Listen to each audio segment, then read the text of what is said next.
It's about the restoration of our republic. We want to educate, encourage, enable the power. We stand for integrity, honesty, self-reliance, self-defense, and most importantly, no compromise on our foundational principles. This is America's Voice Now. Find America's Voice Now on Facebook and at americasvoicenow.org. Here's Michael Evans.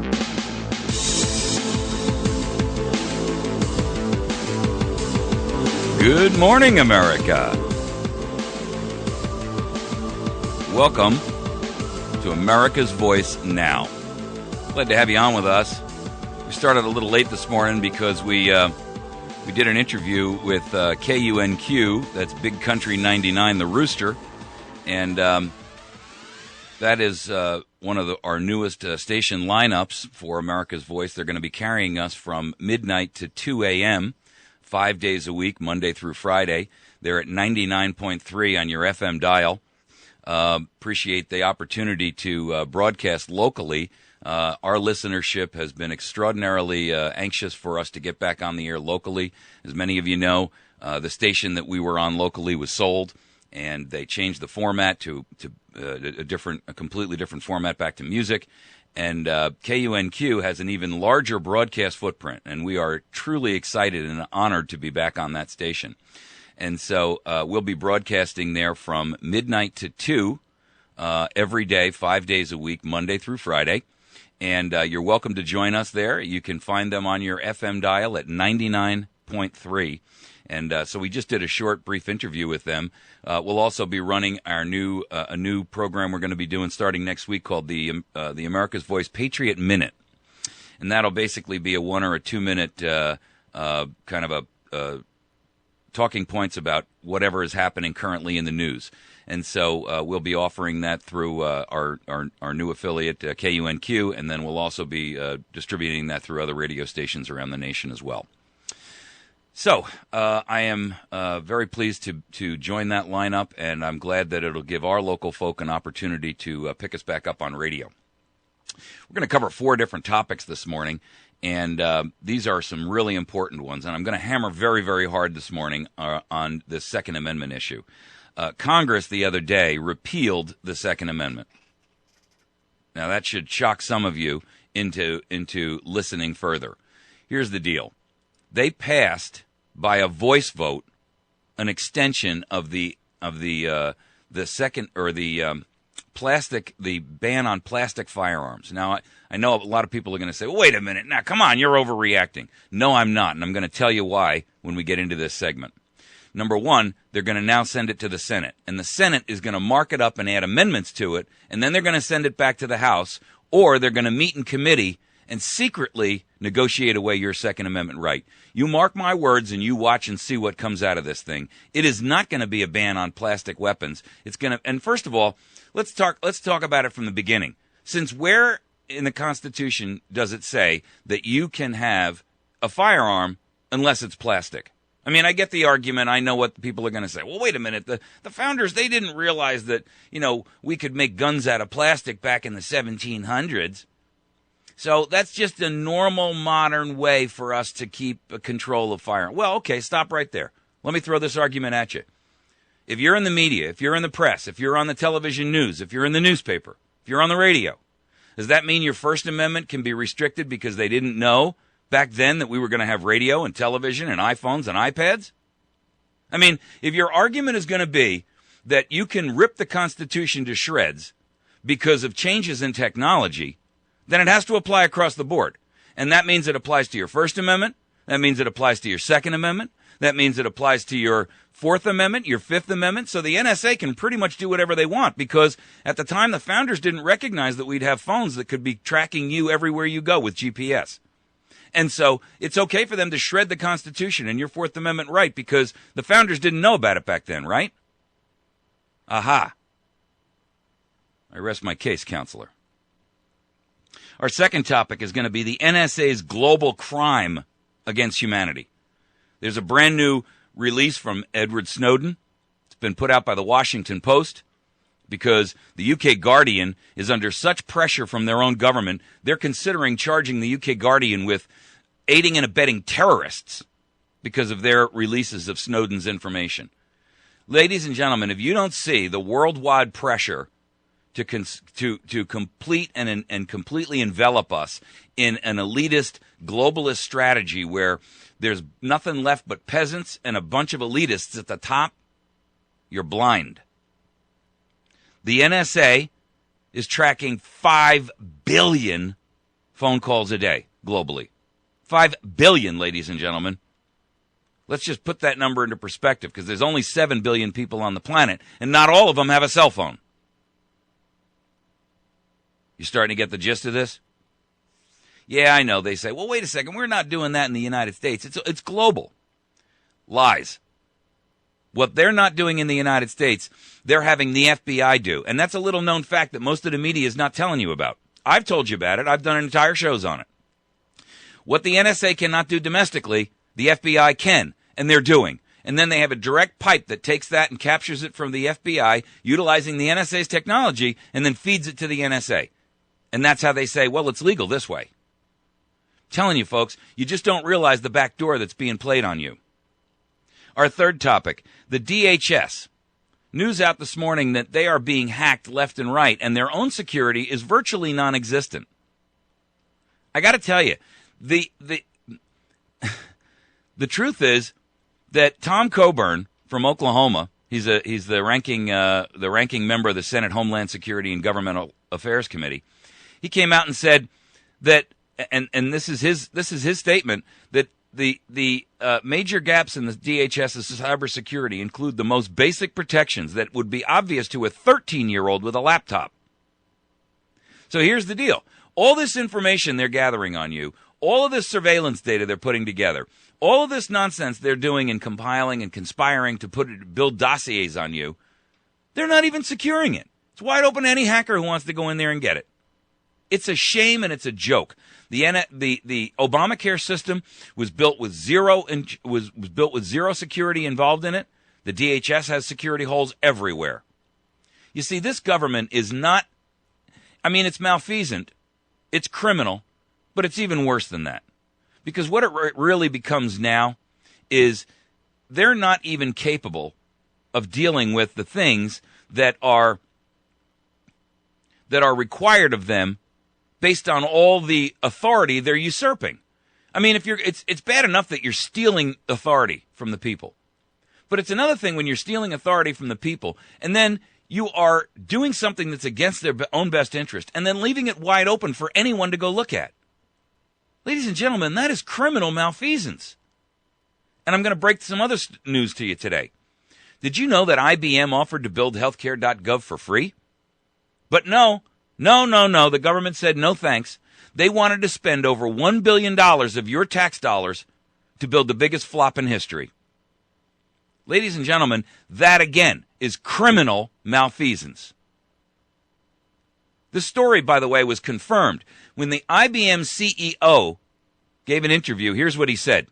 We could have improved quality and reduced the cost of the healthcare system by $900 billion.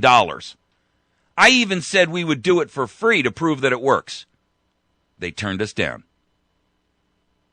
What a shame. And our fourth topic this morning is going to be the IRS's chief lawyer went into a congressional hearing the other day, and 80 times his answer was, I don't recall. Ladies and gentlemen, I'm telling you, that is so far outside. He did it under oath. I don't recall. I don't recall. I don't remember. I don't know. I don't recall. 80 times in one hearing. You know what that was? That was because he was under oath. He was afraid to actually say the truth because he knew that he could be held in contempt and he could be held criminally responsible for his actions. The truth of the matter is, here's what Darrell Issa and Jim Jordan wrote in a letter to him.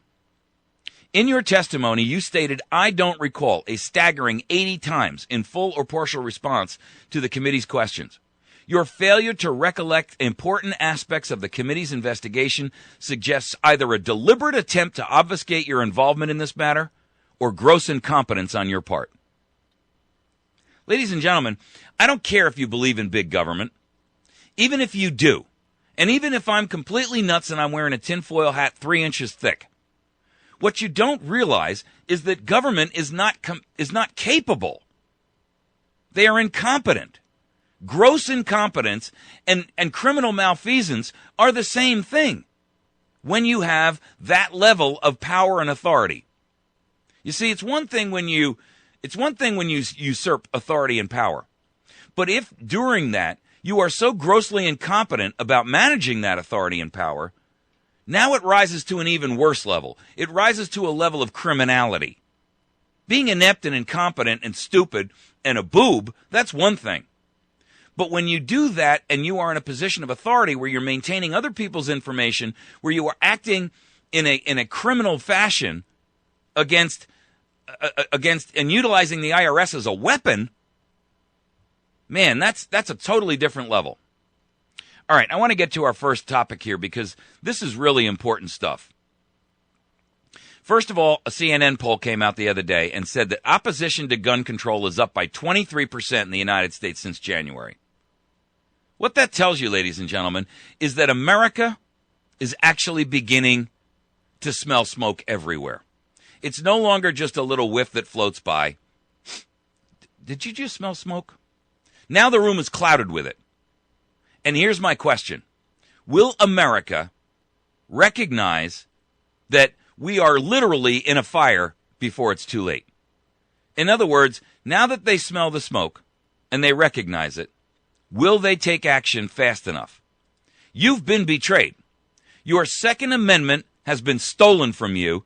Congress just stripped you of it, and they did it in the most heinous, illegal, unconstitutional, unethical, and immoral way they could. Make no mistake, this is an act that repeals our gun rights. What they did is they used Article 1, Section 8, Clause 3 of the United States Constitution as the method. And they did a voice vote in the House. And what they did was they took this plastic gun ban, which has been in place since 1988, and they extended it. But here's the problem. They didn't extend it alone. Now it goes to the Senate. And the Senate is salivating and rubbing their hands together, plotting, planning, and trying to figure out how they can add amendments to this to make it even more onerous.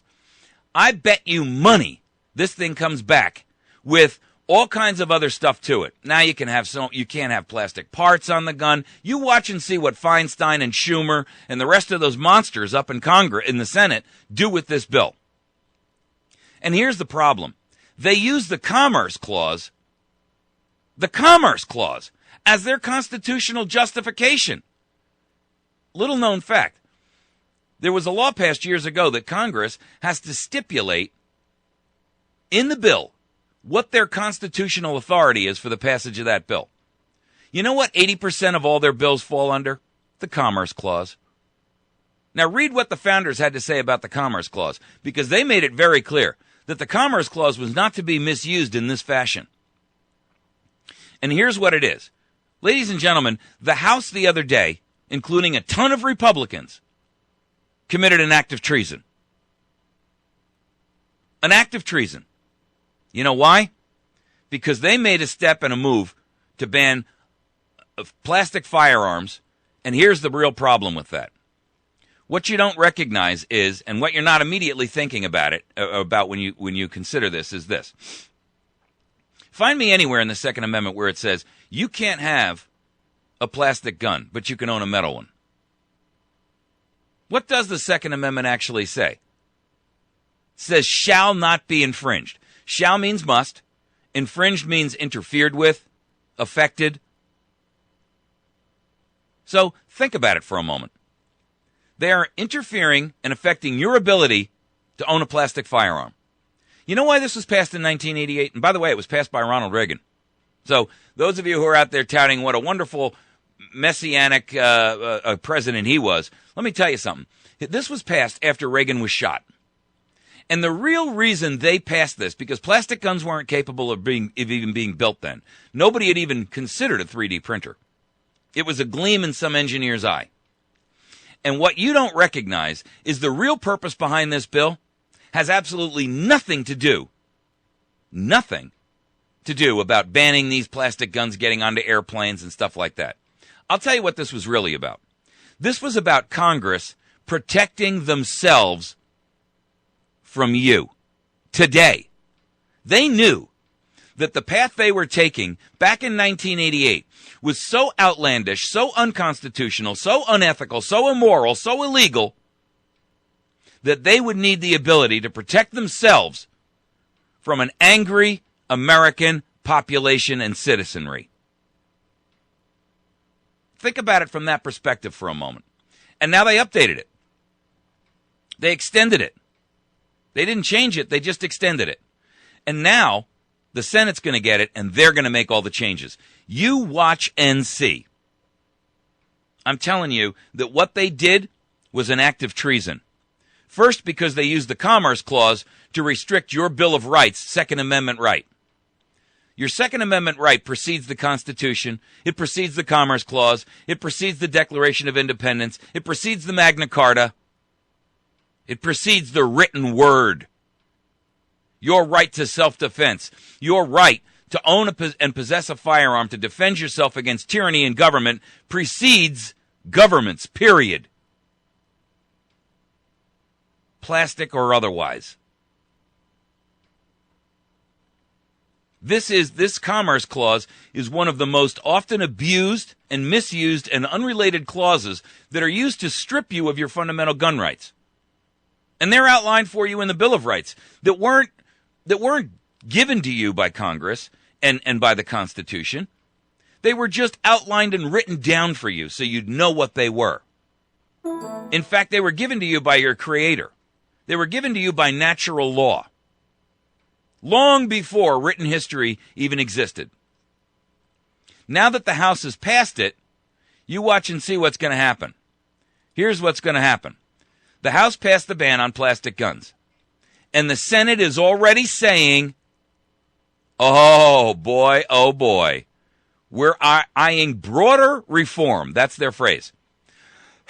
The Huffington Post. I don't have a whole lot of respect for that trade rag, but here's the deal.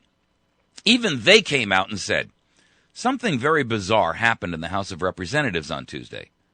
Republicans quietly passed gun control legislation. That's the opening sentence in the Huffington Post. By the way, they did this by a voice vote. They did not do it in a vote where you can tally it because not a single one of these scumbags in office wanted to be held accountable to you. The bill renews the 1988 Undetectable Firearms Act, and it faced so little opposition in the House that it was only debated for 10 minutes, and it passed by a voice vote. It doesn't implement a new gun law. It just extends a current one, banning guns that don't contain enough metal to trigger X-ray machines or metal detectors. Now, here's where the rub comes. Your congressman, and I heard a couple of them interviewed, and you know what they said? Well, the real reason we're doing this is because we can't have, plastic guns snuck onto airplanes. Let me tell you something. They don't really give a rat's rear end whether 250 Americans are killed in a terrorist attack on a plane. I'll tell you what they are worried about.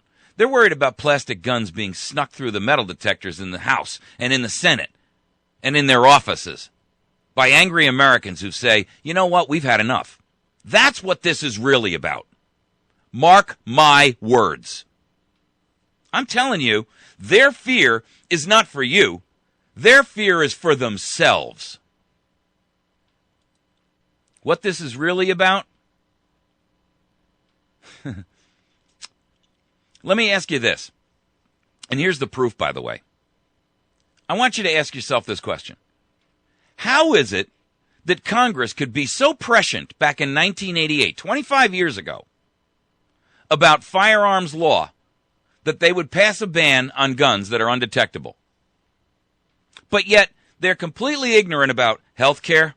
They're ignorant about immigration. They're ignorant about banking. Well, we didn't know. I mean, we're just doing the best we can. If they were so prescient 25 years ago on guns, why aren't they that prescient about what a debacle healthcare was going to be? What a debacle immigration has been since Reagan did the first amnesty, and now it's going to be again. What a debacle that the Federal Reserve has made out of our nation, and all of this blown up federal debt that we're buying. You see, the real truth is that these representatives who approve this are not concerned about you. They don't care whether or not some terrorist gets on a plane with a pistol. What they are worried about is that someone would sneak into their Senate office and pop them. You bet. Critical thinkers will recognize and understand that the real purpose behind this ban was not to keep you safe. Think about these issues for a minute, and then tell me I'm not being accurate. I'm not saying that the mainstream media is ever going to give you this theory. I'm just telling you that it's the reality. Empirical evidence will exist that Congress couldn't give a whit about your safety. Think about Obamacare security. Think about Obamacare. Think about Benghazi. Think about the IRS. Think about the Iranian nuclear deal. Think about border security, or the lack thereof. Think about any of those things. Congress doesn't care about your security, but they do care about their own. Oh, boy, do you betcha. You see, the real truth is the use of undetectable firearms would leave them vulnerable, not you. Sounds crazy? Okay, I get it. Well, let me ask you this. Did you know that back in 2012, Congress only passed 219 bills? Did you know that back in 2011 they passed 383 and 460 in 2010? Did you know that while they passed those few bills back in those 3 years, administrative agencies like the EPA and the ATF and all of these other agencies out there, they passed literally tens of thousands. There's not a shred of their delegated power of attorney that we've given to Congress that authorizes them to act against our best interest. And I'm telling you right now that banning plastic firearms and then handing it off to the Senate to add a whole bunch of boondoggle nonsense to it that you're going to see in a couple of weeks or a couple of months when they come back with their version of it, and they're going to try to sneak it through very quietly. You watch and see. I'm telling you, you better keep your eyes on this bill. You better keep your eyes on this bill. Because this is the way that they are going to get to the Second Amendment. If you don't know what it is, I can't help you. But I mean, the truth of the matter is, this thing is going to be the death of American Second Amendment. It's called the Undetectable Firearms Act. And I encourage you to get out there and start doing your homework and your research to find out what this thing is really all about. We're going to take a break. When we come back, we're going to tackle our second topic, the NSA's global crime against humanity. Hey, kids, they're monitoring and tracking globally 5 billion phones per day. There aren't 5 billion people that own a phone on the planet. We'll be right back. This ought to wake you up. I mean, and that which they're not doing here domestically, the FBI is doing on their behalf. We're going to take a quick break. When we return, we'll tackle this topic, the NSA's global crime against humanity. Hold on.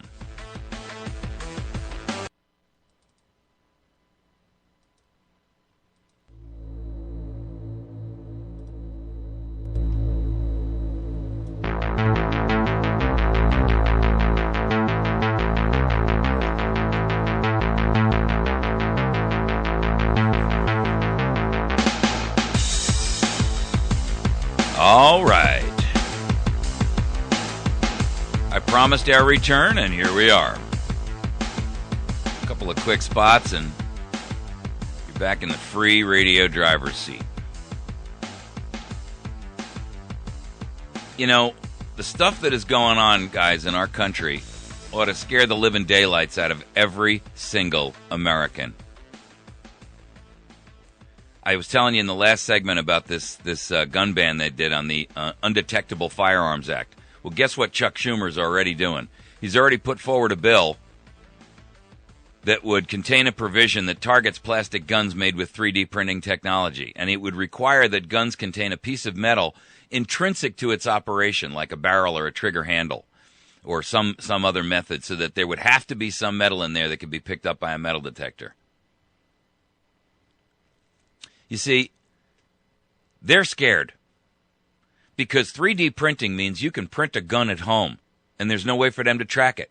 There's no ATF registration. There's no recording of it through a purchase, a 4473 form filled out. There's no way they can go to a manufacturer and say, hey, you got to keep serial numbers on these things so we can figure out who's got what. They're scared, ladies and gentlemen. And you know why? They're scared of you. Because they know they're acting unconstitutionally. They know they've betrayed you. They know that they've acted like Judas and they've sold you underfoot for 30 pieces of silver and lobbying money, re-election campaign funds. They've taken the money. They've already done the dirty work against you to keep in power, to keep in a luxurious lifestyle, to have power and ego and money and whatever.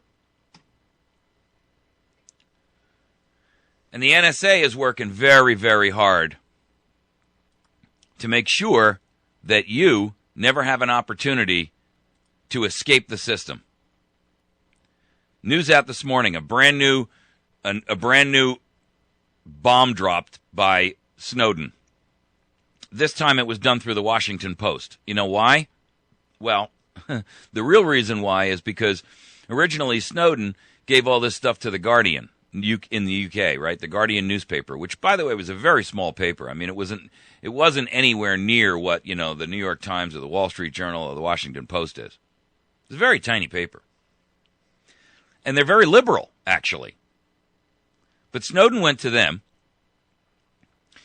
and they got so much heat from the UK government that, the other day, the publisher for the UK Guardian was dragged before a hearing in England, in the UK, and they're threatening him with charging him with terrorism and aiding and abetting terrorists for releasing the Snowden files. You've got to be kidding me. They're going to charge him with terrorism and the Guardian newspaper with terrorism. See, in England, they don't have freedom of the press. They don't have a First Amendment. They don't. So what happened was the Guardian shared this stuff with the New York Times and the Washington Post. And the reason they shared them with those groups is because they're both relatively liberal organizations. Not relatively. They're both far left. But I got to tell you something, America. I'm a constitutional conservative. But it's the Republicans who are throwing you under the bus on this NSA and this spying nonsense. They're the ones who are trying to keep track of you. Your people that you put into power, that you authorized, that you gave a power of attorney to act on your behalf. Those are the ones that are selling you out. They're the ones that are betraying you. They're the ones that are voting in the NDAA and the NSA spying. They're the ones who gave the FBI authority to do domestically what the NSA is illegally barred from doing. I'm telling you, listen, stop with the party nonsense. I don't want to hear it anymore. The Republican Party is worse than the Democrat Party when it comes to this side of things. Stop thinking of a party as being your saving grace. You're a patriot. You're a constitutional conservative. That's it. You're not a Republican. You're not a Democrat. The truth is, your Republican Party is out there right now trying to pass immigration. Because if we don't pass immigration, we're never going to get the presidency back. You got to be kidding me. That's what Harry Reid and Chuck Schumer are telling you. If you believe that Republican Party, you're really stupid. Remember the old story of Brer Rabbit? Please don't throw me into that briar patch. Them thorns, they're going to hurt. So, of course, he gets thrown into the briar patch, which is exactly what he wanted in the first place. You see, look, the truth of the matter is, the entire congressional seat, everyone in it, everyone in the presidency and in his executive staff, every member of his cabinet, every member of the senior judiciary in the United States, including all 9 Supreme Court justices and almost every federal judge, they're all operating outside the Constitution. They know it, they don't care, and they're not about to stop. They're not going to stop. And you know what? James Madison gave us the warning very early on. The very definition of tyranny is when all powers are gathered under one place. You know where they're all gathered? Under the federal government. Well, we have state governments that can help defend us. No, you can't, and I'll tell you why. They've coerced and co-opted your state governments by bribing them with money for highway funds, education money, welfare money, Medicare money, Medicaid money. They've bought your state governments. There is no saving for the American people except the American people. No one will be our advocate but us. Everyone else has an agenda. Everyone else has sold us out, betrayed us, cut our throat, and left us for dead. And that, ladies and gentlemen, is the truth. And if you're a Republican out there and I'm ruffling your feathers, that's just too bad. You don't like the truth because it hurts, but it don't mean it's not the truth. You're maybe entitled to your opinion, but you're not entitled to your facts. And the fact of the matter is that the Republicans in this country are responsible for exactly what's going on with the NSA right now. They're the ones who are trying to keep this. They're the ones who are blocking the liberals from putting a halt to it. The Republicans are about to give us complete amnesty in concert with the Democrats. They both want it. The Republicans gave us the National Defense Authorization Act that allows Americans to be held indefinitely until the end of hostilities based on a belligerent act. Does that sound like a constitutional, freedom-loving, liberty-loving organization? I don't think so. You find me any constitutional authority for the detention of American citizens based on a belligerent act that can't even be defined. Define belligerent.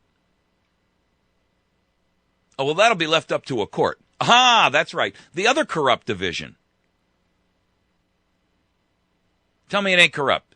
You got Obamacare approved by the Chief Justice, who was supposed to be a conservative. Ladies and gentlemen, if you are still buying into the party puke, you have been brainwashed.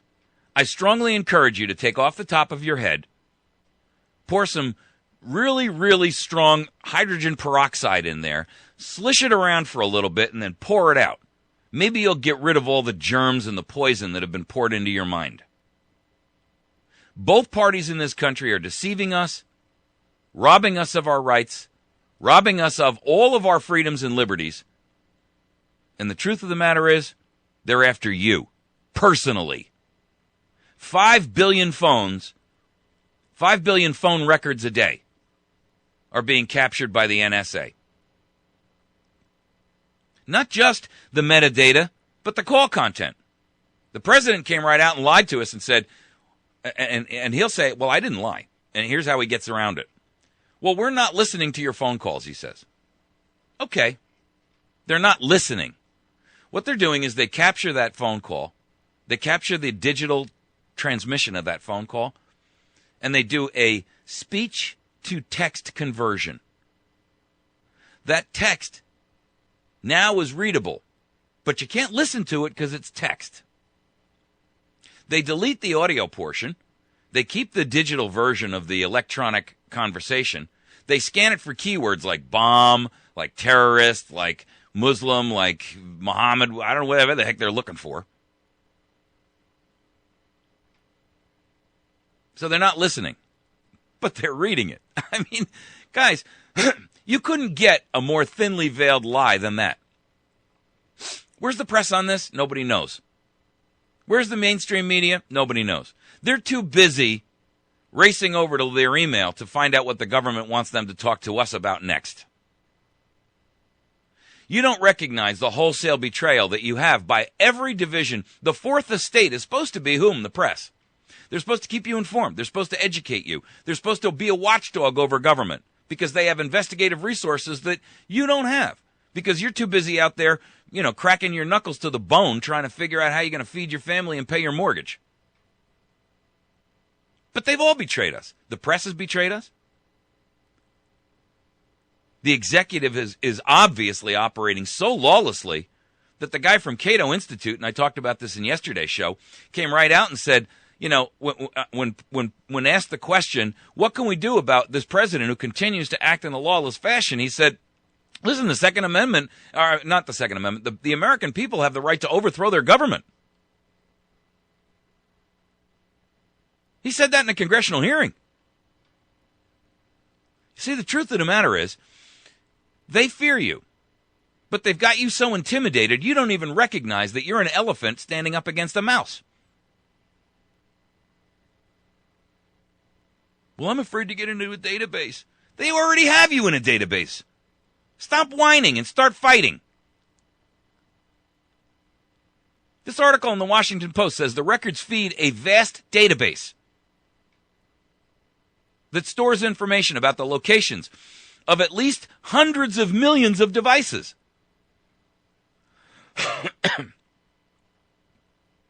Now, they go on to say that the NSA does not target Americans' location by design, but the agency acquires a substantial amount of information on the whereabouts of domestic cell phones, quote, incidentally, by accident. Well, it's just it kind of gets vacuumed up. It's like we vacuumed up the trash on the floor, but while we were vacuuming, we also picked up the diamond ring.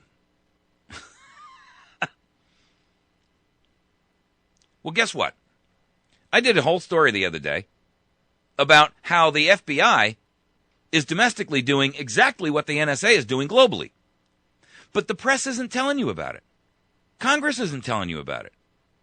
These Senate hearing committees and all of this nonsense, this is all kabuki theater for your benefit. They're all pretending they care. Not a single one of them does. Why? Well, the answer is pretty simple. They don't dare give up the power they have. And listen, guys much smarter than me who have, spent their entire lives being philosophers have made it very clear to us. There's no tyrant in power who will ever give up power voluntarily. It just doesn't happen. None. And these people are no different. They're in power, they're in authority. They live a very lavish lifestyle. What you don't know about your congressman that you think is so great, he's got a PAC. It's called a Political Action Committee. You know what a PAC is? It's a tax-exempt organization. And with it, they can avoid campaign finance law. People can throw money into that PAC, and they can get tax credits for it. Once that money is in that PAC, that representative, that Senate member, they can do whatever they want with that money. They're not restricted like they are on campaign finance to have re-election monies be tracked and monitored. On a re-election campaign, you're not allowed to spend the money for, you can't go get your car fixed with it. You can't go buy a new car. It's got to be used on your election, right? And you're not allowed to, go out and buy a nice, silk suit with it. So what they do is they use their PAC money to buy a brand new silk suit and to fund trips all around the world and fancy hotel stays. They're living like kings on your back. They're sucking you dry of tax revenue. They're stealing your rights away from you so quickly. There was a commercial on TV a while ago about a woman sitting there on a couch, and she's talking to her husband. And these people are coming in, and they're obviously robbing her house right around her. And it was, it was like something about, don't let the cable company draw you dry or something like that. And it was obvious that they were robbing her house. They were in black clothes with, ski masks on. And she's sitting there and she's holding, her phone to her ear and she's talking to her husband in a normal conversation, blah, blah, blah, blah. And these people are picking up her furniture and running out the door with it. And at one point she's holding something in her hand and the thief walks over and he puts his hand on it and she lets it go and he grabs that and he runs back out the door with it. Don't you see what's happening? Everything that you own, everything that you thought you knew about what's going on around you politically is a lie. All of it is being subverted. All of it is being betrayed. This government is setting itself up to go to war against the American people. And what they passed yesterday, the House Republicans, these people you put into office thinking they were going to represent your interests. They're conservatives. No, they're not. The only thing they want to conserve is their seat in power. And they just approved the Undetectable Firearms Act, which bans you from owning a plastic gun. You could print it home. Not because they're worried about somebody getting on a train and shooting the... First of all, if it's a plastic gun, it can't fire more than one shot. And they're not worried about them going up there and killing the engineer of a train and derailing the train. They're not worried about them getting on a plane and shooting the stewardess. You know what they're worried about? They're worried about them going along a lineup of people kissing babies and shaking hands saying, vote for me, pow! The guy hidden in the crowd. Don't think so? Well, why would they pass something called the National Defense Authorization Act that states that they can hold any American indefinitely in detention without access to a lawyer, without access to the court system, based on a belligerent act? America, you've been sold out and you've been betrayed. And the truth of the matter is, you don't even know it. You were betrayed with a simple voice vote yesterday on this. Why did they do a voice vote? Because if they'd actually pushed the button and recorded the vote for senators, for Congressman so-and-so and Congressman from Illinois and the Congressman from Missouri and the Congressman from Indiana, it would have been a recorded vote. And then you'd know how your conservative voted. So they did it by a voice vote. You know why? Because it's not trackable. You know how often a voice vote happens? It's pretty rare. They didn't even debate it. So the fix was in long before they even brought the thing up to the floor. They're not worried about you. They're only worried about them. You know, you're the equivalent of a sheep. And the rancher, you know, he's got millions of sheep. Listen, once in a while, one or two get culled off by the wolves, or, you know, a bear comes in and eats one. It's the way it is, man. The coyotes get one once in a while. You know, you just can't help that. That's how they look at you. You're collateral damage. If you don't believe that, go listen to them. Their utter disdain for you is so obvious, it's dripping off of their teeth. They know best, and you don't. The truth is, this nation is beyond, and you've heard me use this phrase before, we are beyond political salvage. There is no way that you can try to elect people to put them in office that are going to unseat these people. I mean, look, I'm all for trying in 2014, but I got to tell you, I don't have any faith in it. What is going to have to happen is Americans are going to have to rise up and do a couple of different things. One, we have to take power from them. And one of the ways that we can do that is by the Convention of States. The Convention of States is the Article 5 methodology of modifying the Constitution without government and without Congress's approval. If 3/4 of the states approve of that constitutional change, then it becomes law. And Congress can't change it. And they can't repeal it. That's one method. The other method is the method I've been talking to you guys about for a long, long time. And that is the method of civil disobedience to take back America in a massive, peaceful civil disobedient action. It's going to be painful. It's going to be ugly. But I got to tell you, it's going to be painful and ugly no matter what happens. At this point, all you're doing as an American who's refusing to take action is you are holding off the inevitable. But the word inevitable should tell you everything that you need to know. This is inevitable. There is no way that we can restore this government back to some level. We live in a police state. This is a tyrannical police state right now. The press isn't telling you that. The media is not talking to you about it. They're covering for the politicians when they're supposed to be uncovering them. They're supposed to be exposing them, but they're not. Why? Why is it that the only place that you can find truth and the only place you can find real, true statements of what is really happening in our nation is in two places: on the internet and over the radio? I'm going to tell you why. You can find truth on the radio because there are 10,000 radio stations around the country, and most of them are owned by small corporations. One person, 3 people, 5 people, a family. Most radio stations are owned by families, and they run 1 or 2 or 3. And they're not subject to the same pressure that the Wall Street Journal or the New York Times or Fox News is under, or Communist News Network. And so you can actually hear truth on talk radio. This station is a perfect example. The other place you can find it is on the internet. And they're working hard to cut that down by saying we can now license journalists. That's Schumer and Feinstein's latest thing. They want to say, if you're going to be a journalist, you have to be employed by a legitimate news organization. What a crock that is. Hey, listen, even the New York Times and the Wall Street Journal started in somebody's garage. Sometime. So don't give me that bunk.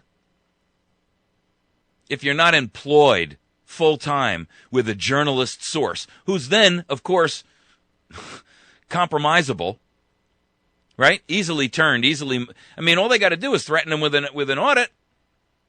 If you don't think that the IRS is being used as a weapon against you, I don't know what more you're waiting for. That guy who came out the other day, 4th-stage cancer. His insurance company canceled them over Obamacare. And then they told him he was beyond salvage and they wouldn't renew his policy for a pre-existing condition because his pre-existing condition was beyond saving. Really. He went out and talked about it on the media, and the insurance company changed their mind, of course, real fast when the media went out and tried to talk to them. And what happened right after that? Well, they gave him his insurance back. And what happened right after that? Boom, the IRS audited him. Is it a coincidence? Not really. If you believe that, I invite you to listen to your own guy, Eisenhower, where he said, there is no such thing as, Roosevelt, I'm sorry, there is no such thing as coincidence in politics. Hey, I'm telling you, what you don't know is killing you. And what you don't know is really, dangerous stuff. You can't be oblivious to what's going on around you. You can pretend that politics don't interest you. But Pericles said it best. Just because you don't take an interest in politics doesn't mean politics doesn't take an interest in you. Everything these people do affects you. You're their food. You are their food supply. And you are their livestock. They want you to breed because that's how they make their money. They want you to consistently cough up milk or wool. They get to shear you a couple times a year. The only time they pay attention to you is right before elections. Have you ever noticed? And then right after the election, man, they're gone for at least another 2 or 6 years. You can't even communicate with them. They're all back in this NSA stuff. There's a few Democrats who are actually fighting against it, but the vast majority of the Republican conservatives couldn't give a rat's rear end whether or not they're monitoring everything you do or not. And if you think that this all won't come about to bring some kind of a new problem for you, you're mistaken. Just because you don't think you have something to worry about doesn't mean you don't. They will use this against you. The question is how fast and to what extent. They're building dossiers on you for a reason. You don't build a dossier on somebody unless you plan to use it in a malevolent fashion. We're falling into tyranny, America. Wake up and smell the coffee. We're going to take a quick break. You can find us at americasvoicenow.org, facebook.com/AmericasVoiceNow, and youtube.com/AmericasVoiceNow. We'll be back in just a moment.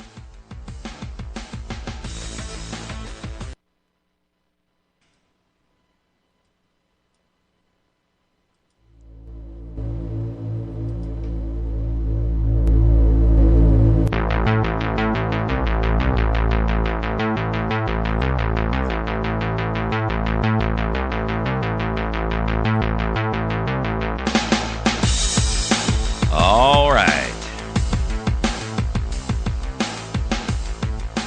Well, I know I'm cheering you guys up this morning. You know, I hate to be the bearer of bad news all the time. But the truth is, there's really no good news to report. You know, I've had people send me an email once in a while. Hey, you know, you're a doomsayer. You're a doom and gloom guy. I can't stand listening to you. Okay. Don't. Doesn't mean, at the end of the day, that what I'm saying is wrong. Just means that you're not willing to necessarily face reality. If you analyze what I talk about every day, you're going to recognize that, you know, you can dismiss some of it, but you can't tell me I'm wrong about all of it. And if you sit down and you do your homework and you evaluate what's really going on around you, you'll recognize that there's far more truth than you think. I don't do this for entertainment. I do this voluntarily. I don't get paid to do this. This is my mission. This is my patriot moment. This is my act as a Paul Revere, to alert and awaken America to the plight we're in, to say, hey, the British are coming.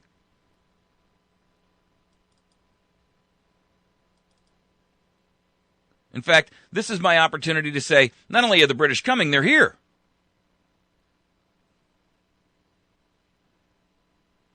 You know, the truth is, we're at a point where we either are going to have to take some kind of action, or we're going to find ourselves waking up as slaves in our own nation.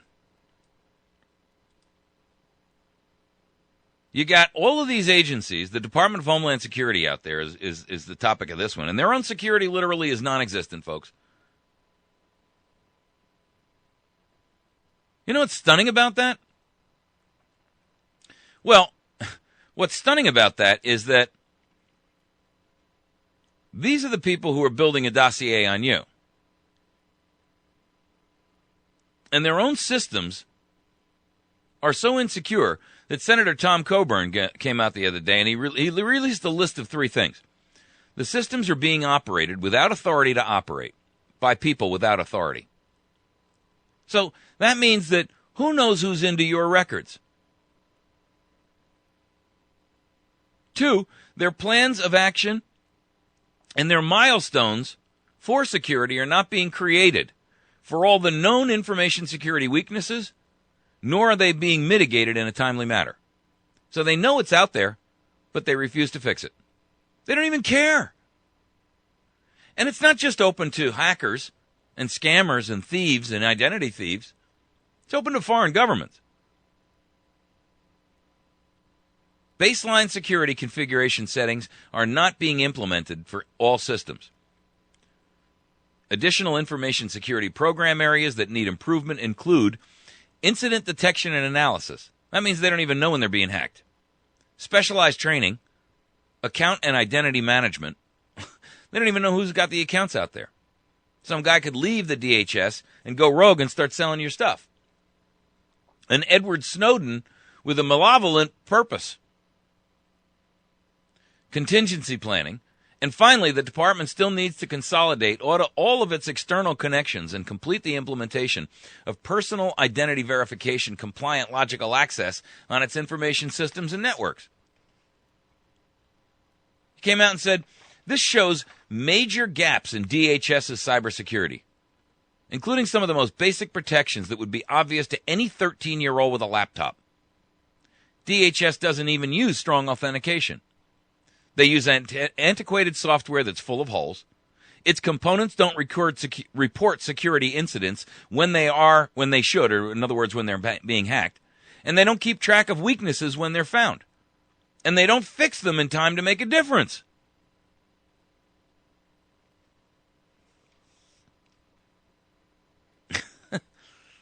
Guys, I'll tell you what. This is the same government that says we're big enough to tell you what to do, to know what's best for you, and then to implement it at your cost and expense. But meanwhile, they're so incompetent, they can't build a website that, by the way, the CEO of IBM offered to build for nothing back in 2010. He offered to build Obamacare for free, and the government turned him down and said, no, we'd rather spend $1 trillion. $1 billion, I'm sorry. That's the truth, ladies and gentlemen. And I know that for a fact. Because he came out and in an interview, he said, this is the CEO of IBM. He said, we could have improved quality and reduced the cost of the healthcare system by $900 billion. I even said we would do it for free to prove that it works. But they turned us down. Instead, government said, no thanks. We want to spend $1 billion in tax dollars to build the biggest flop in known history. What I'm trying to tell you is this. Your government is not only public enemy number one, but they are malfeasant in maintaining and securing that which they're supposed to protect you from. They force you to give your information in, or they steal it from your cell phone carrier, your internet provider, your email provider, and then they don't even secure it and lock it down. I mean, how criminally malfeasant is that? If you, I mean, look at it from this perspective. Let's assume, for argument's sake, that police knock on your door and they got a search warrant.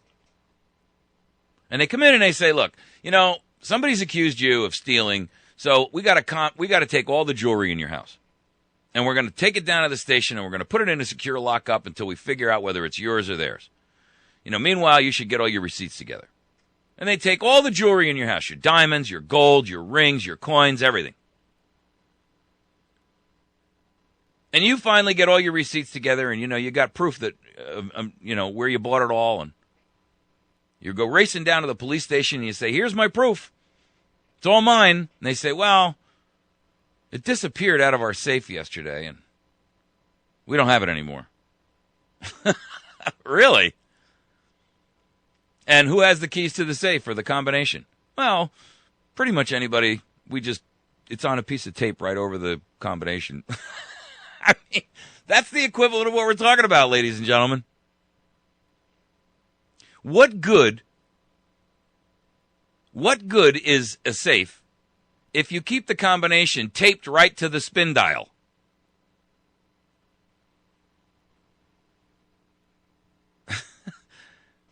Your government is forcing you by law to sign up on Obamacare, which shares your information with the DHS and the IRS and the Social Security Administration and Medicare and Medicaid, and God only knows how many other departments. They won't even tell us, even under oath and testimony.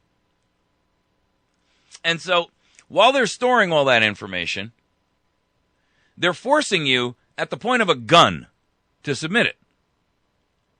Well, that's harsh, you say. They're not pointing a gun. Of course they are. They're telling you that that it's a law and you must abide by it.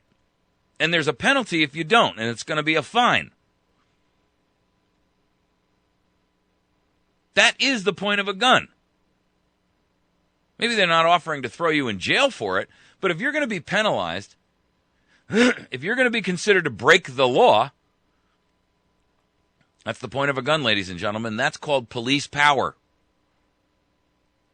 They are coercing you to submit your private personal information, your health records, your tax and income information. Your health records. The most private thing you could have. Even more private than your income, because the IRS already knows that. But how private is it for you to know, for you to keep your own health information secure? I mean, you have a right to keep the fact that you've got a medical problem to yourself. That's nobody's business but you and your doctor and your family. It's nobody's business that you've got some kind of you've had a hysterectomy, or you've had some kind of mental health question that you dealt with when you were in a bout of depression because one of your family members passed on. It's nobody's business that you have diabetes. It's nobody's business that there's a history of dementia in your family.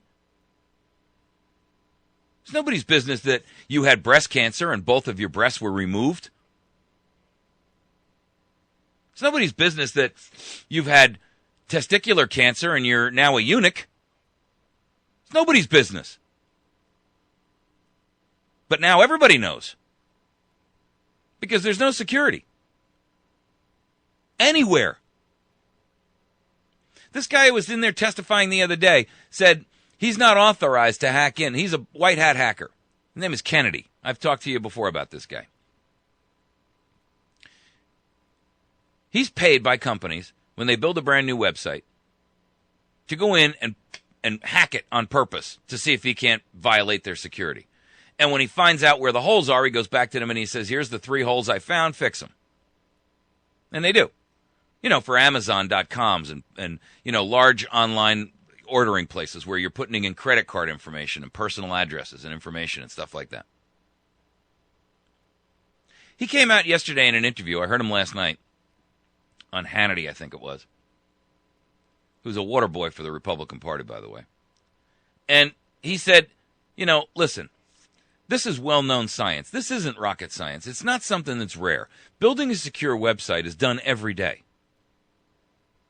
Every company that sells information, that sells stuff on the internet, has got very, very high security standards required of them because they're taking your credit card information and they're taking your name and your address and, you know, your personal password and all kinds of stuff.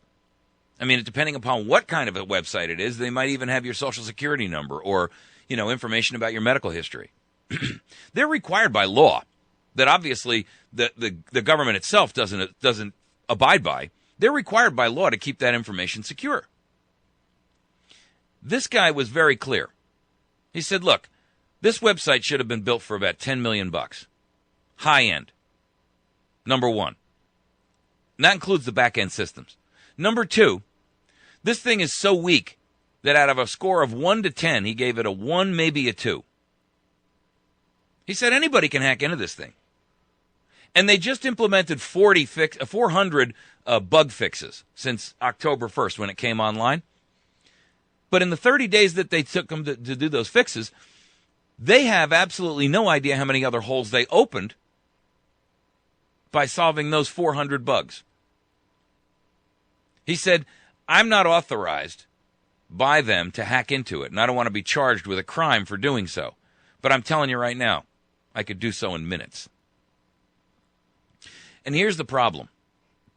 The federal government, including the Department of Homeland Security and all of the secure data they keep on you, the NSA and all the secure data they keep on you, the FBI and all the secure data they keep on you, they're not required to notify you when it's hacked and stolen. Your state is. If somebody hacks into the State Department of Motor Vehicles, they're required to notify you. They're required by federal law to notify you. If somebody hacks into Amazon.com, or I own a lot of Adobe products because I am in web development. I do web development for a living. And I got an email the other day, and then I got a letter, a printed letter from Adobe. They were hacked. And a bunch of credit card information and names and user passwords and stuff were hacked into. And they sent me a letter as required by law. And it said in the letter, we are required by federal law to notify you that we have been hacked. But you know what? The federal law that they wrote, that they apply to Adobe and Amazon and your state motor vehicle department, they don't follow themselves. They're exempted from it. So when they are hacked, you're not even notified. You know when you're going to find out? When you go to pull your credit report and you find out that there's a second mortgage on your house that you don't have, or at least didn't think you had. When you find out that there's a Visa card in your name that you weren't even aware of. And it could be 4 months old because you're not getting the bill.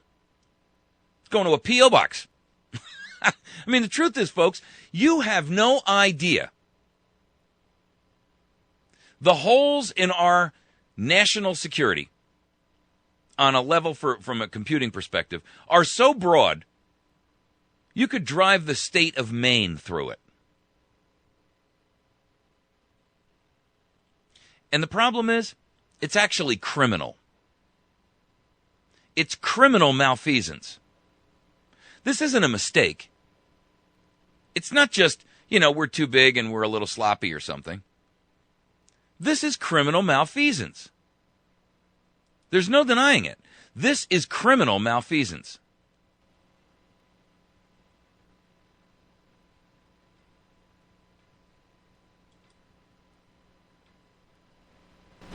The truth is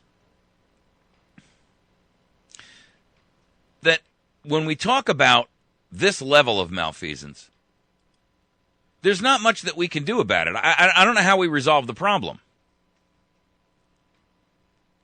Because the way it sits now, they're not accountable. We can't hold them accountable. We can't make them be accountable. They're too big. They're too powerful. They don't really care. And so we're stuck in this loop. What do we do? How do we get around this?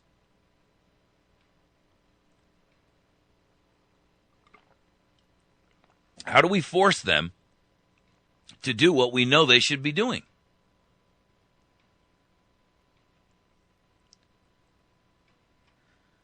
I got to tell you, the answer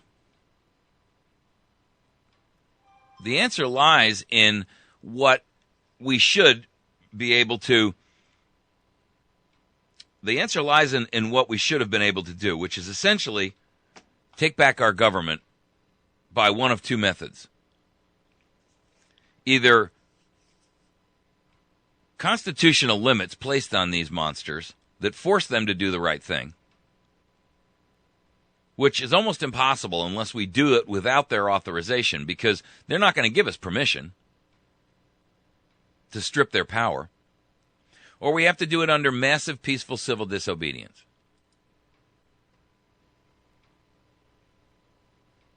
I mean, you got to realize that when your government is operating this far outside the boundaries of where it was authorized to be, it no longer serves you. You serve it. Our government doesn't serve us. You can't really be naive enough to believe that it does. I mean, I can't imagine that most Americans are naive enough to believe that government is accountable to you and that you have any control over what it does. But it has tons of control over you, boy.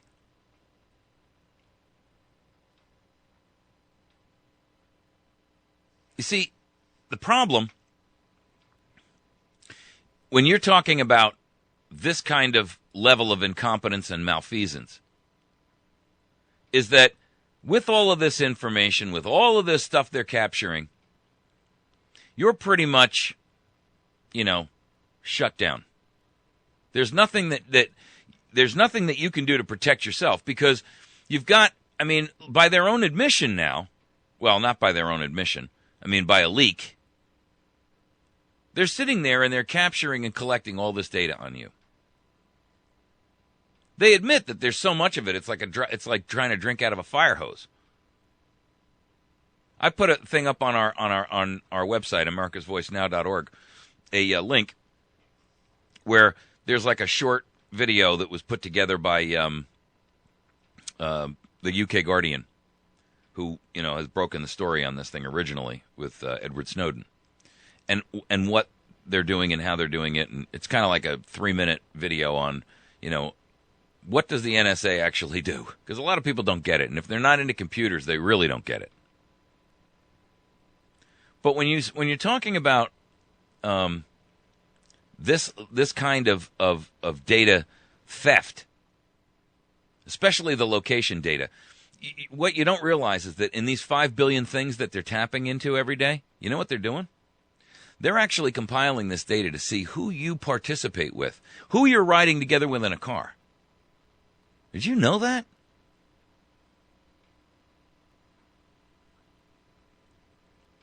They're actually figuring out who is connected to whom, because they say, well, the GPS location of this guy, Mike, is at 4th and Main. And we see another guy named Charlie who we've got our eye on, and he comes up and he connects with Mike, and the two of them are together for a half hour.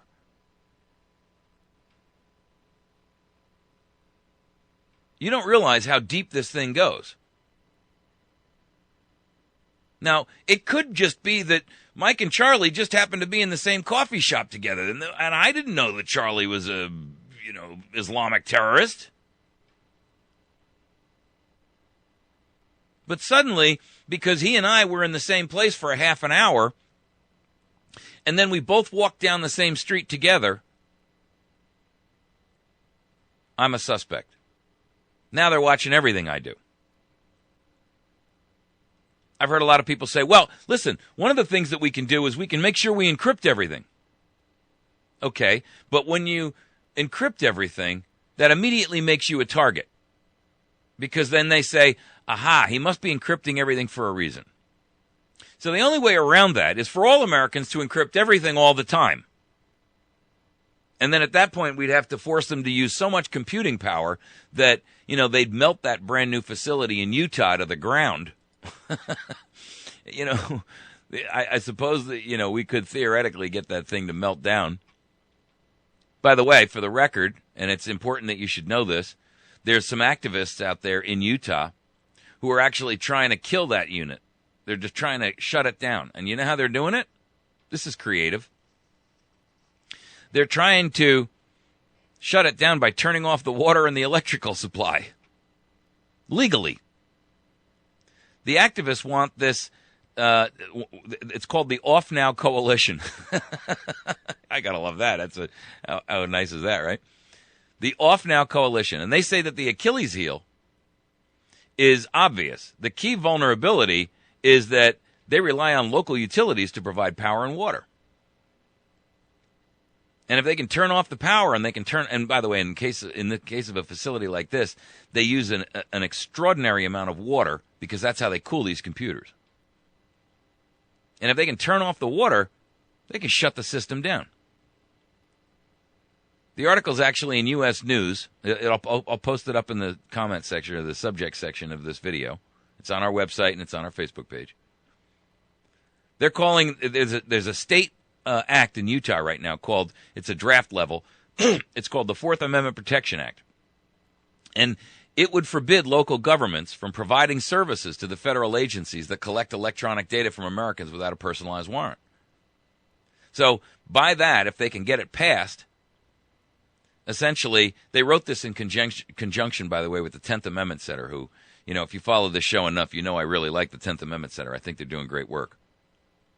And so what they're saying is, if we can get this thing passed, we can say, you're prohibited from offering them electricity and you're prohibited from offering them water.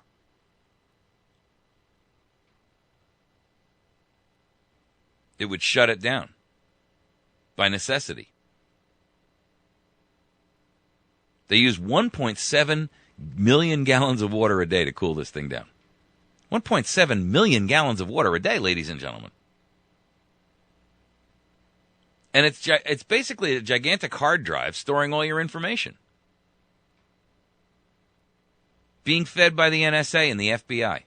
And never let them tell you that the FBI or that the NSA is not capturing data on Americans. That's a false flag. It's a misrepresentation. Because they're saying that as an excuse. They say, well, the NSA is not capturing data on everyday Americans. No, the FBI is. You see, it's legalese. It's a way to trick you into thinking, well, it's really not as bad as it sounds. The FBI is doing domestically what the NSA cannot do. You didn't know that.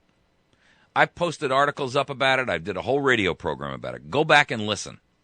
The FBI is doing what the NSA can't domestically here inside the United States. Don't believe the hype and the propaganda that you're fed. Because I'm telling you, it is exactly that. It is hype and it's propaganda. You're being misled and you're being tricked. All right, we're going to take a quick break. When we return, we're going to pick up and talk about the IRS chief counsel who went before a Senate hearing the other day and literally told them 80 times, I have no idea what you're talking about. Stunning, isn't it? Literally stunning. 80 times he said, I have no idea what you're talking about. All right, we're going to take a quick break. We'll return in just a moment. You're listening to America's Voice Now. We'll be right back.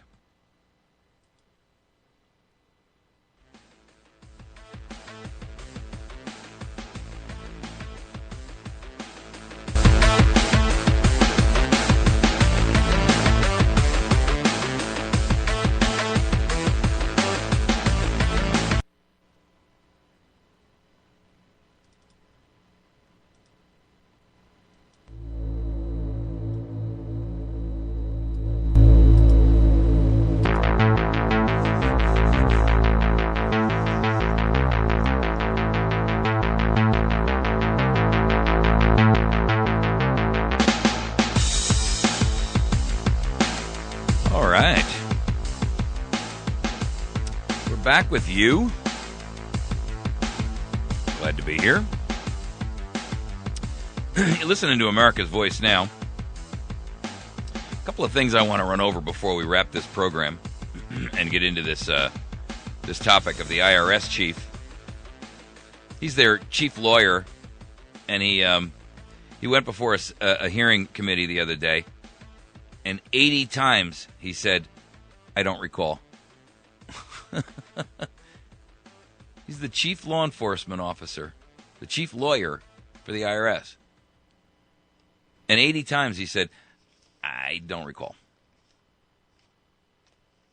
I got to tell you, there's no way you can convince me that that's not willful avoidance. It's true. A couple of things I want to remind you about, and then we'll get into this. One, we're on a campaign. If you listen to us on our new Spreaker podcasting app, if we have 100 people who follow us on that, we need 100 in order to apply for iHeartRadio. And when we apply for iHeartRadio, it will give us an opportunity to be broadcast to a much broader and larger audience.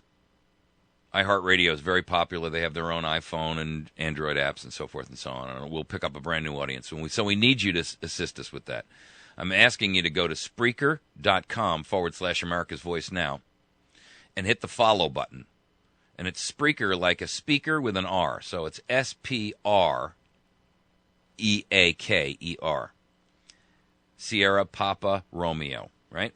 Go to Spreaker.com/America's Voice Now. And when you do that, you're going to see our player up there. Right below the picture of me on a microphone, you'll see a button that says follow. When you click that, you can log in with your Facebook account, a Google account, and a couple of other ways, Twitter account, I think. But if you don't have any of those accounts, you can still just log in with your email. Just, put in a username and an email and create an account there. And hit the follow button. One, you'll get an email every day when we post one so that you don't have to go hunting around for it.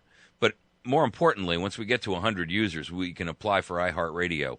And then it will be hosted on the iHeartRadio platform, and we'll be able to dramatically expand our listenership. And if you like what I do here, I need your help. So please help us expand ourselves into a new audience, new area, new listenership. The second issue is we're working on this U.S. Park Service land grab problem. And December 10th, today is the 5th, right? So December 10th, there's going to be the hearing at the Van Buren Youth and Community Center.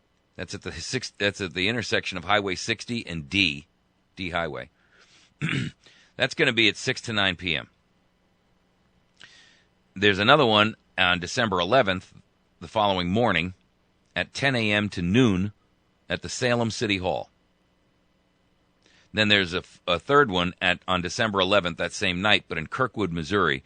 And the reason that the Department of National Park Service is holding it in Kirkwood is because this entire thing about them being able to take control of these Ozark National Scenic Riverways their new 20-year plan, it's being promoted and pushed very heavily from behind by the Sierra Club. And that, Kirkwood, Missouri, is where the Sierra Club is based.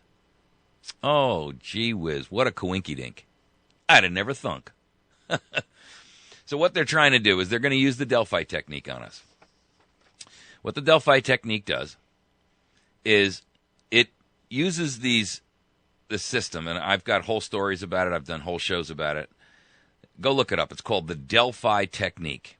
If you want more information, email me at mike@americasvoicenow.org, and I will reply to you with 3 Word documents. I'll put them in PDF form for you that will explain to you what it is and how you can help defend yourself against it and fight back against the Delphi technique. This is when you go to a hearing or a public meeting, and they outline their plan, and then they break you up into groups, and they have everybody fill out little forms. And then they get all these forms back, and they say, well, the consensus of the group is we're all doing the right thing. And you're like, no, that wasn't my consensus at all. But you're sitting there thinking that, maybe you're the lone guy on the outside, and you really are not in sync with the rest of the group. The truth is, it's a game, and it's played on Americans every day, whether you go to a school board meeting or if you're involved in the Common Core fight. It depends on whether you are any time you go to a government meeting and they're trying to propose some new thing that's going to steal your rights or steal your property or your money or your taxes or whatever, this is what they use. It's called the Delphi technique. And if you're not aware of it, you really, truly need to be. They're going to use it there, and then they're going to say, well, the consensus of everybody who was attending in the meeting says that we should apply the most onerous restrictions on the national scenic riverways that we can. And so that's what we're going to do. And see, the public approves. Really, it's the Sierra Club.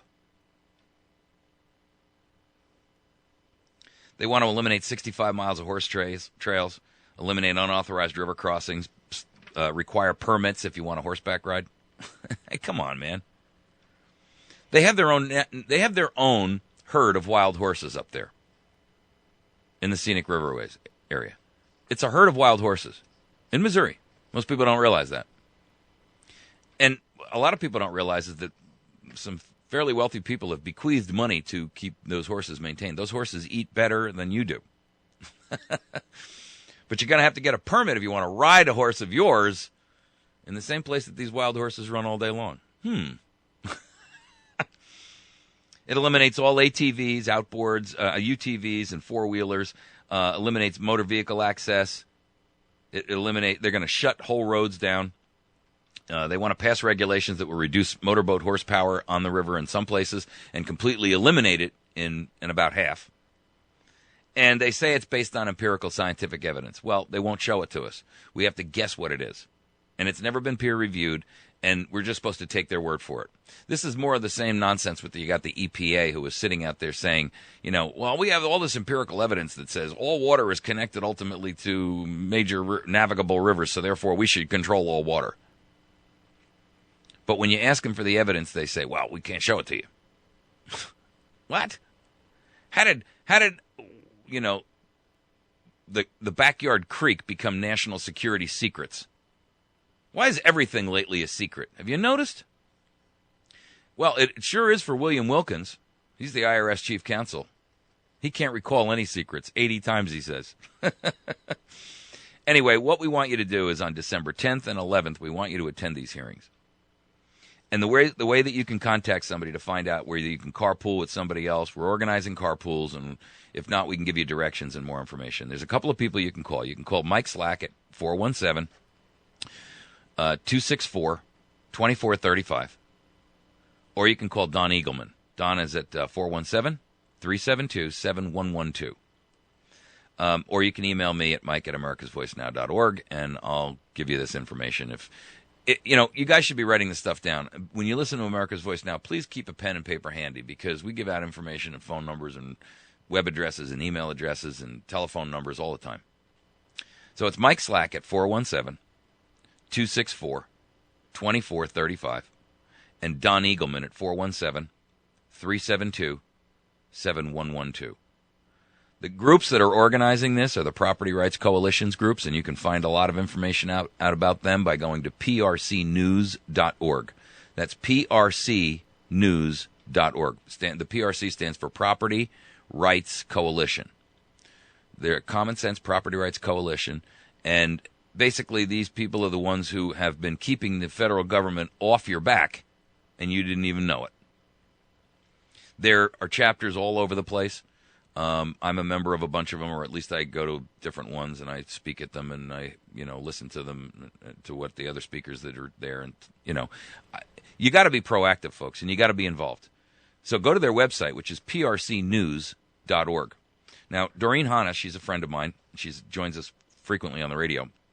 She runs one of these groups, and she also has her own website, which talks about a lot of things that are tied to this, and you can find out that information by going to truthfarmer.com. Truthfarmer.com. She talks about not only that, but all kinds of health issues and GMOs and stuff like that. And Doreen is brilliant, and I mean that I mean that in all seriousness. She knows and has forgotten more about all the stuff that's going on in these regulations. And, man, she can quote regulations right out of the EPA's rule book better than the people who work at the EPA. So I encourage you to participate with us. Help us fight. The other thing that we're going to do is we're going to go on the offensive here. We're going to the National Park Service, and we're saying, you know what? We no longer want you to control our rivers. In fact, just give them back to us, and we'll take care of them ourselves. So we are actually, and we've got our state Congress people, our state senators, and our federal congressperson, Jason Smith, in the 8th District, to approach them and say, we're not happy with not only that you want to run this, but we want the whole mess back. Just give it back to us. The state of Missouri's Conservation Department will control it, and you can all take your stuff and go back to D.C. Get out of here. So, you know what, America? That's a plan of action that a lot of places should be following, including you in your place, wherever you are. I mean, I know that there's folks that monitor and track this show, and they listen from all over the place. I know there's people that log on here from Maine and from Chicago area, from Florida, from California, Washington State, Colorado, Texas, all over the place. You've got state property that's in federal hands right now, and you should be working with us to basically create an assault on federal ownership of state property. Take it back. It's not theirs in the first place. You don't need them to run it, because once they have control of it, they tell you what to do. Why give them a foothold on your land? Just take it back and tell them to go jump in a lake. So we want you to participate. I'm going to give you those phone numbers one more time. It's Mike Slack at 417-264-2435. 417-264-2435. Or Don Eagleman. And Don is at 417-372-7112. It's 417-372-7112. If you're outside of this area and you can't participate but you'd like to learn more, call Mike or Don and ask them for information on how you can start doing this in your hometown. Let's take the offensive and take it to them. Let's take the fight to them. Let's go pick a fight. All right. The other thing I just want to bring to your attention is there is the Battery Station's annual troop drive. We need some help and support for this. The Battery Station is one of our sponsors. They're friends of ours. They're located at 303 Washington Avenue in West Plains. They have a phone number, 417-257-7799. And every year they do this drive for donations for one group in Afghanistan. And this year it's the 1-8 Cav stationed in I'm not quite sure where in Afghanistan, but I know they're there. And it's D Company, the 1-8 Cav. And basically what they do is they give these guys all kinds of things like batteries and flashlights, and they give them baby wipes and bar soap and stuff like that. These guys haven't taken showers in weeks. They're living out in the bush. And so they're asking for food and non-food items. And if you cannot send something like that, then you can call up and just simply offer a cash donation so that they can help pay for the cost of shipping all this stuff. Battery Station's been doing this. I think this is their 7th or 8th year, if I'm not mistaken, doing this. And I got to applaud them because they spend thousands of dollars of their money every year to do this program. And it really is something worthwhile for our troops over there. So and by the way, if you're going to send products, no scented stuff, no perfume stuff. If you're going to send baby wipes, they got to be unscented. No scented bars of soap, no deodorants with scent. It's all unscented. Remember, they're in the bush and they're fighting a war. They don't want cologne and perfume, guys. They need food items that can store, snacks and candies and stuff like that. So anyway, I want you to contact, there's a couple of different ways you can do it. You can go to thebatterystation.com, batterystation.com. You can email Kevin for more information at troops@batterystation.com, troops@batterystation.com, or you can call him at 417-257-7799. That's 417-257-7799. While you're on there, by the way, Battery Station is, they sell all kinds of stuff, not just batteries and flashlights and every kind of gadget you can imagine, but also they've got ammunition, and some of it very hard to find. They've got all kinds of tactical gear and sleeping bags and vests and all kinds of stuff. I mean, the camping gear and all kinds of stuff. Make sure you get onto their website, batterystation.com, or call them and make a cash donation or send some goods that they can stuff these boxes with. Again, it's 417-257-7799. Okay, this last topic is one which I'm pretty unhappy about. It's William Wilkins, the IRS chief counsel. He was testifying about the IRS's targeting of Tea Party groups and how abusive they've been. And what really kills me about this is this guy literally came out and 80 times during his questioning under oath said, "I do not recall. I don't know." Now, the two guys who were running this, Darrell Issa and Ohio Representative Jim Jordan, they sent him a letter. And they're calling him to task on it. They're saying, in your testimony, you stated, "I don't recall," a staggering 80 times in full or partial response to the committee's questions. Your failure to recollect important aspects of the committee's investigation suggests either a deliberate attempt to obfuscate your involvement in this matter or gross incompetence on your part. Kai, I'll be off in about 10 minutes. That's my boy. And basically what he's saying here is that these guys are completely and totally avoiding testifying legally and correctly about what's going on here with the IRS. And this guy is their chief counsel. I mean, he's the guy who's supposed to not tell their people, listen, you can't lie to a congressional hearing.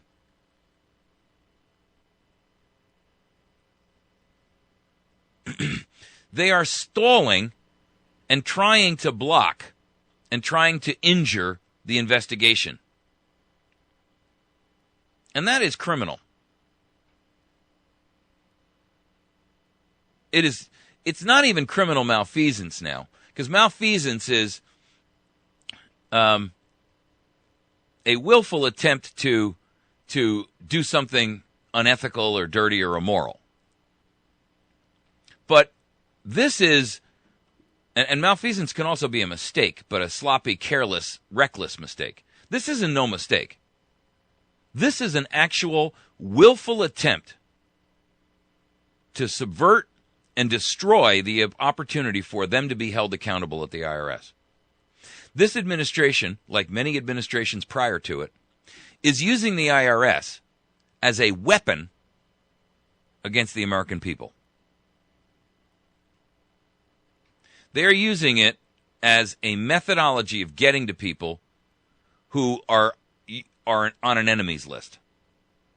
The number of people that have been audited by the IRS that are on the conservative side of the fence and, were interviewed or did, some kind of a story was done about them, that's a staggering number. And the truth of the matter is, that kind of action by your government puts you in a class that is completely unacceptable. They are going to war against Americans. It's just a soft war at this point, folks. This is tyranny. It is nothing less than tyranny. Open, blatant, abusive, domination, police state tactics tyranny. done by dictators the world over. And your government is actually doing this and then covering it up. And a guy like William Wilkins, who's the IRS chief counsel, he knows better. He's a lawyer.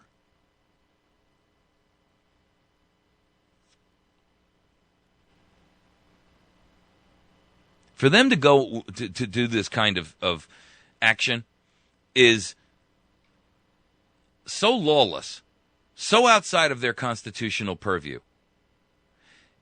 It just adds one more stick to a raging fire of lawlessness, a bonfire of it. It's not only here in these hearings to find out what the IRS was doing. They're stalling the hearing, and the FBI is now stalling the hearings on Benghazi. They refuse to give up the information from the FBI. If Congress can't actually hold these agencies accountable, then they cannot exist. They can't. You cannot have an organization that says it represents the government, but can't be held accountable by anybody. I mean, what do we got, 100 rogue pirate agencies out there that pretty much do whatever they want? How is that a government? It's not a government. You know what that is? Warring gangland families. You don't step on my turf, I won't step on yours. That's what it is. And it's criminal. It is criminal to the point where if we cannot gain control of this somehow, some way, that we are placing ourselves in a position where we're agreeing because of our silence. We're admitting that it's okay for them to continue to abuse us because we're silent about it. And in the eyes of the law, silence is acquiescence and agreement. Wilkins will tell you that. Now, what he lied the most about was his, and when it came to them questioning him about his communications and his discussions with Treasury Department officials, suddenly the guy couldn't remember his own name. They asked him, did you have discussions with Treasury Department officials on applications for Tea Party groups with anybody at the Treasury Department? I don't recall. They asked whether he discussed the Treasury Department officials' regulatory guidance for 501c4 tax-exempt entities engaged in political activities. I don't recall. They asked him whether he discussed with them the Inspector General's report that blew the lid off the targeting scandal back in mid-May. I don't recall. He said he wasn't aware of Lois Lerner and her senior advisors. And when they started to dig a little deeper, I don't recall. I don't recall. I don't remember. I don't recall. I don't recall. 80 times, ladies and gentlemen. He met with President Obama 2 days before the guidance was finalized, and this was with Lerner about how they were going to handle these Tea Party 501c4 applications. And when he was asked what he talked to the president about, I don't recall. That's inexcusable. It's beyond inexcusable. It's cause for criminal charges, prosecution. He should be removed. And have you noticed that nobody ever gets fired from this administration? I mean, they get shuffled around a little bit. It's kind of like, moving the cards around in the deck. But nobody ever gets fired. Once in a while, somebody who's really, really done something egregious resigns. With full pension, I might add, like Lois Lerner. Full pension. And they've never dragged her back in to force her to testify under oath. I don't know why. And here's the problem. Congress can hold these hearings all they want, but it's theater, and they know it. You know why? Because they don't have the legal authority to prosecute this piece of garbage. They don't have the legal authority. Only a special prosecutor can do that. And here's where the final knife in the ribs comes. The only organization that can appoint a special counsel is the Department of Justice under Eric Holder. So Eric Holder would have to appoint a special prosecutor to prosecute the IRS. You think that's going to happen? I didn't think so. We live in such a lawless scenario right now, folks. I can't tell you, I can't stress strongly enough how important it is that you be active and participating in any way that you can. Civil disobedience in everything. Don't opt into Obamacare. Refuse to do anything everywhere. Stay out. Ignore and remain contact-free of all of this stuff. Do your part. Chip away at it a little bit at a time. That's how they've been stealing our stuff for the last 100 years. All right, you've been listening to America's Voice Now. I thank you for joining with us today. You can find us now on KUNQ 99.3 FM, Big Country Rooster Radio from midnight to 2, 5 days a week, Monday through Friday. You can also find us on our website at americasvoicenow.org. You can find us on facebook.com/America's Voice Now. You can find us on youtube.com/America's Voice Now. And you can go to Spreaker.com/America's Voice Now and get our podcasts. Please follow us on Spreaker so when we get to 100 followers, we'll be on iHeartRadio. Thanks so much. Have yourselves a great day. God bless you.